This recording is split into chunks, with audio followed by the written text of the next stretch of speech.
Ola chicos, hoxe imos falar sobre o franquismo. Que isto parece que nos interesa un poquinho a todos, verdade? Porque é algo pois que temos bastante cerca, que posiblemente os vosos avós viviron. Entón, no ano 1939 Franco xa gañara a Guerra Civil, xa como sabíamos, non? Entón, poucos meses despois estoupa a Segunda Guerra Mundial. Entón, Franco chega a entrevistarse con Hitler pois para unha hipotética entrada en España na guerra, pero finalmente non se leva a cabo. Entón, aínda que non participaba, pois estaba de parte de Hitler na súa loita coa Unión Soviética. O caso é que Alemania comeza a perder a guerra e Franco cambia o seu posicionamento a neutral. A cousa era que na loita da Alemania nazi contra a URSS, é dicir, a Unión Soviética, Franco estaba do lado da Alemania. Entón, na loita da Alemania contra Estados Unidos, Reino Unido e o resto de aliados, era máis ou menos neutral, mentres que na loita dos aliados con Xapón, pois era pro aliados. Incluso España estivo a piques de declararlle a guerra a Xapón nos últimos meses da guerra. Entón, os primeiros anos da ditadura franquista pois tiveron marcados pois por un cruel e unha profunda represión política. Ademais tamén pois por unha etapa de posguerra moi dura, na que a economía do país era bastante decadente. Entón, a situación de España era de autarquía, é dicir, que apenas comercializaban con ningún outro país. Entón, todo isto o que provocaba era a falta de moitos produtos de primeira necesidade. Entón, por se fora pouco, o forte intervencionismo do Estado pois na economía o que fixo pois foi provocar grandes ineficiencias. Por exemplo, os salarios baixaban moitísimo e por outro lado os prezos subían. Tamén a produtividade pois agraria pois se viu afectada ocasionando grandes fames, ata ter que facer uso das cartillas de racionamiento para repartir a comida entre toda a poboación. Ademais, detívose a industrialización do país e non se alcanzaron os niveles industriais que había pois ata antes da guerra, en 1955. Logo, por outro lado, cando remata a Segunda Guerra Mundial, Franco quixo dar un lavado de imaxe a España. Entón, que fai? Pois, en primeiro lugar, elimina oficialmente o saúdo fascista, entre outros símbolos. Tamén lle dá moita importancia á Igrexa. E tamén lle quitou importancia a Falanxe, que era o único partido en España. Entón, a ONU vetou a inclusión de España na organización. En 1948, Franco se entrevista con Don Xoán Borbón, que era o fillo de Afonso XIII, e tamén o lexítimo sucesor da coroa española.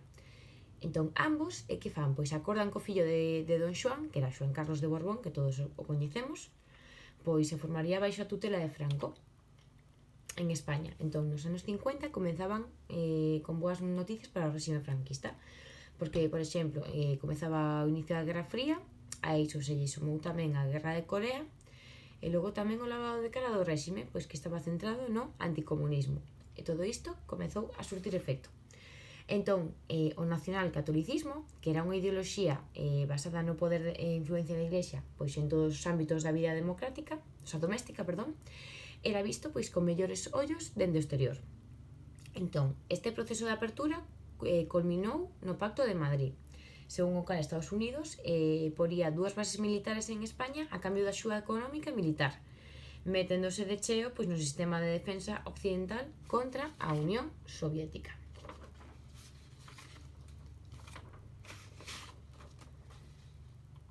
Ben, que foi o que máis destacou en España nos anos 50?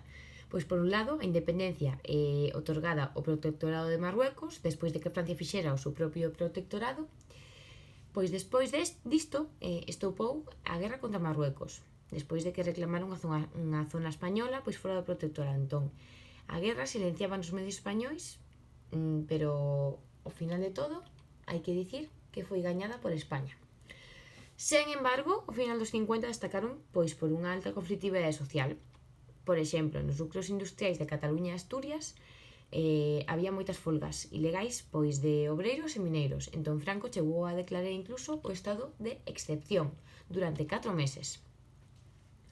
A economía franquista pois non despegaba, estaba moi mal, e a situación pois era insostible. Entón, España quedaba fora, ao borde do abismo. Entón, aconsellado por Carreiro Blanco, Franco pois puxo en postos pois novas claves para dirixir a economía española a tecnócratas do Opus Dei. Despois, no ano 1959, un novo plan económico pois salvou a España da quebra. Entón a economía española se liberaliza e deixa de estar tan intervida polo Estado. Entón os prezos e o valor da peseta estabilízanse. E por outro lado, a balanza de pago española deixou de ser tan deficiente, xa que España importaba menos e comezou a exportar máis. É dicir, España comezou a crecer económicamente. Entón, a economía española nos 60 pois ia cara arriba. E por qué? Pois por un lado, porque os emigrantes españois en Europa Central e Latinoamérica repatriaban grandes cantidades de capital, é dicir, de diñeiro. Por outro lado, España comezou a ter estabilidade e comezou a recibir inversións do exterior tamén. E, ademais, aumentou o comercio internacional, que isto que facía era que se abarataran os prezos pois das materias primas. E por último, España recibía moito turismo, pero moito turismo de outros países europeos. Non obstante, todo este crecemento económico pois trouxo contigo un despertar social por parte da xente. Entón, nas minas asturianas pois había novas folgas, outra vez. Por outro lado, os universitarios organizaron fortes movilizacións pois reclamando maiores liberdades. E logo, por outro lado, os sectores progresistas da propia Igrexa pois unían a estas protestas tamén, mentres que o Partido Comunista organizaba unha oposición dentro do interior. Entón, onde estaba o maior problema? Pois, sen dúbida, no País Vasco. No País Vasco, por qué? Porque aparecía ETA, e que fixo? Pois ETA tomou as armas e asesinou en 1968 o xefe da Brigada Social de San Sebastián, que estaba acusado pois por moitas torturas. Entón, ao final dos 60 suceden dous feitos moi importantes. Por un lado, en 1968 o goberno franquista concedía a independencia a Guinea Ecuatorial. Por outro lado, un ano despois, en 1969, Franco nomea a Xoán Carlos de Borbón como sucesor, asegurando a súa morte e o regreso da monarquía española. E despois, o ano seguinte, en 1970, pois teñen lugar os xuizos de Burgos.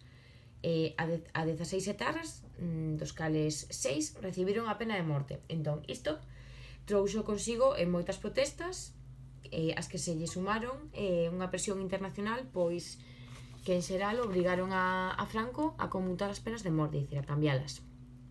Entón, Carrero Blanco, que nese momento era nomeado presidente do goberno pois para atallar un pouco a crisis do franquismo e tamén asegurar a mesma liña que levaban ata o momento, en canto, económico, pois que pasou? Que ETA puxo unha bomba e o matou. Entón, este atentado provocou a crise política máis grave do franquismo. Por outro lado, Arias Navarro asume a presidencia e intenta facer varios cambios.